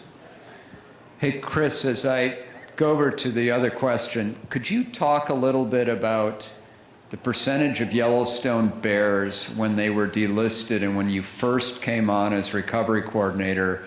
I remember you saying that you thought there was a good chance we would lose the bear from the greater Yellowstone ecosystem. Could you talk about that challenge with food habituated bears and the challenges? Okay, I'm going to try to do it briefly. When I started in 1981 as the recovery coordinator, we found that we had about 30 female grizzly bears in the Yellowstone ecosystem. That's it. And almost all the bears were in the park. And it was very likely that we were going to lose grizzly bears. And I had to go back to Washington, D.C. and brief a bunch of people in the Department of Interior and tell them that it's very likely that we're going to lose grizzly bears because we're not getting a lot of cooperation from the various entities. I go talk to the Forest Service and they said, we don't do wildlife management. You got to talk to Fish and Game. And Fish and Game was mad about grizzly bears being listed at that point, and they said, they would sit there like this when I went and talked to them, and they were not very cooperative at all. The Park Service was real positive, but they didn't want to talk about anything outside the park. And so we had a crisis situation. So in 1982, we were on the verge of losing grizzly bears in the Yellowstone system. There were no grizzly bears in the Jackson Valley, no grizzly bears in Grand Teton National Park.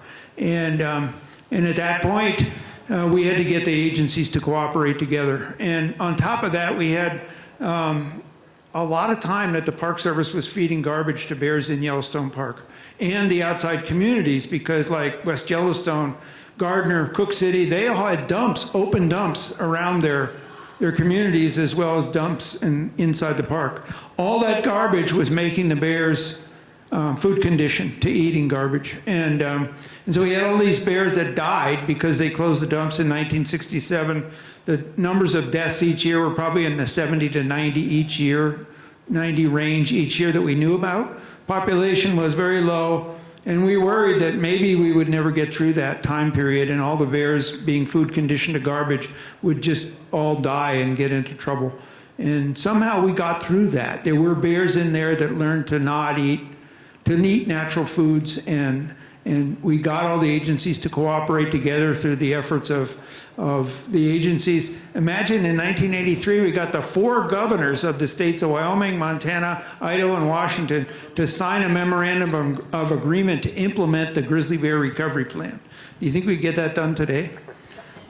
It was an amazing time, and we came through it. And now we've got about 1,100 grizzly bears in the Yellowstone ecosystem. So we've come a long way, and it was all through the efforts of the Endangered Species Act and cooperation among all the agencies. Doug, this is a question for you. Do you know much about how the wolf reintroduction to Colorado is going? I know they reintroduced wolves last December, but what's their future plan with their wolves? I mean, to restore the population like Yellowstone, they're modeling it after Yellowstone, and I think it's going well, but some people would not agree with me. They reintroduced 10 wolves at the end of last year, and 2 of them had pups, but they preyed on livestock after they had the pups, so they removed them and put them in captivity, multi-acre enclosure, and in the process of doing that, the adult male died. So they've got the female and pups in captivity, trying to decide what to do. The other wolves didn't pair up or form packs, and the best I can tell, I'm in loose touch with those folks, not great touch. Those individuals are doing fine. And I think they plan another year of reintroductions. They've had some trouble getting wolves because it's the game of political football that we've been talking about all night. You know, Idaho, Montana, Wyoming don't want to give them state wolves. So I've heard going to Canada to get them. There's some discussion about that because they've had some livestock depredations. But I think if you take the long view, none of what I just said is unexpected. When you have a population, when you move wolves around, there's going to be a certain percentage of wolves that get into trouble, and you got to get through those low population years to build the population up. And the reason for that, it gives you more flexibility in making management decisions. That pack that had the pups they were, I don't know if this is the right way to put it, but to make a point, they were chronic depredators, and usually chronic depredators are removed. But when your population's very low and they're reproducing, that's hard to do. When you have a larger population, that's easier to do. So I think they need to get through this difficult period of low population where everything that happens becomes a critical decision. And that's achieved by, I think, more reintroductions. They, by the way, call it introductions in some politicians. Wolves were there. They were eradicated, and bringing them back is called a reintroduction. But some people who don't like wolves have these subtle word games of introduction. But in a nutshell, I think everything's on course, and these are expected problems. You just need to confront them and deal with them.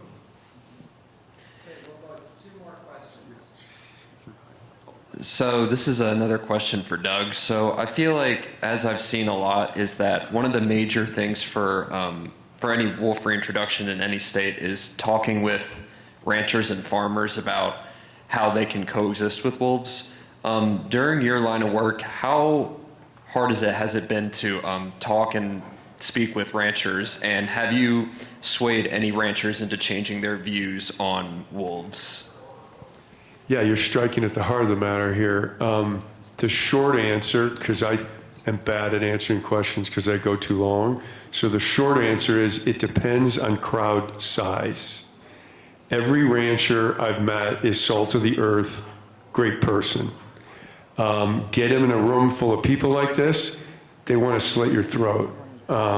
So it's kind of, you know, the crowd size thing.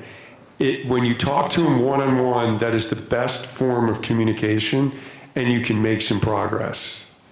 And that's laborious and time-consuming and hard to do, but I've never met a rancher, there's been maybe a few, but most are polite, respectful, love the land, love wildlife. Usually it stops short at wolves. All you got to do is talk to them. They're not that bad. In fact, I try and always avoid sound bites. That's my favorite sound bite about wolves. They're not that bad. And so if you can look a rancher in the eye and have that conversation, it can go okay. But, you know, it seems in this day and age, we're going like this. And so some of those ranchers are drifting, they're hardening those views, but the best way is one-on-one.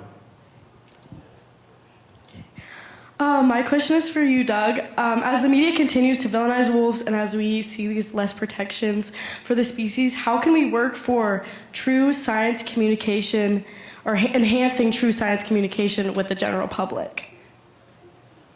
Okay, this is the difficult question part of the evening. Relationships, my favorite expression in life is about relationships and experiences, and apply that thinking to science education. I think that, I'm very worried about the future of the world, and one of the best ways to solve it is through communication, which is the relationship side of that phrase I just gave you. And, the other side of that too is people nowadays crave authenticity. They say that's what wins elections. So have honest, heartfelt conversations with people from every walk of life. I didn't get to this part of my slide presentation because I was off on a lot of things. But one of the old-time legendary rangers in Yellowstone came up to me one time and said, "You're doing a terrible job. You know, your scientific publications, your interviews, your books mean nothing. You need to go into the mountains on horseback and talk to the people who hunt elk for a living. They're called outfitters. You need to talk to them directly." And I did 3 trips with him starting in 2000, and then he passed away, and I continued those trips. And when I retired, some people said that was the single best thing I did in my career, was to take the message to them, not have them come to my office as a bureaucrat, but go into their camps and talk to them. And that is critical. That's science communication, although I had to learn to listen more than I talked. That was hard for me. But it was also talking to someone who did not think and believe as I did. And that, like I said, every gain that we've gotten with wolf management recently was incremental. That was incremental gain as well. You look like the type of person that can do that. I encourage you to think about doing that.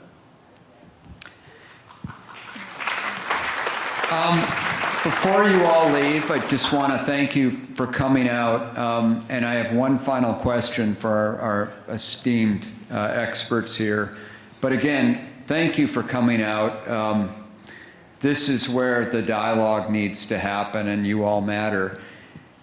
Doug and Chris, you're here because you're concerned about what remains of the wild Northern Rockies. You're speaking out.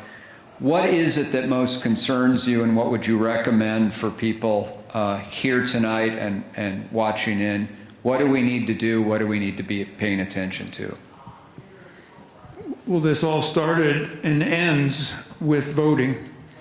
And, you know, the reason we're in this deep trouble right now is because of voting and the people that got voted in. And so we urge everybody to vote.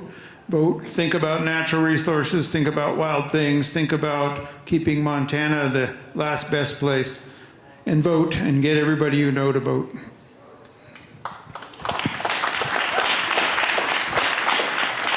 I'll just add one little twist to that. Your voice matters. You can vote and use your voice. Thank you. Thank you all for coming tonight. Thank you.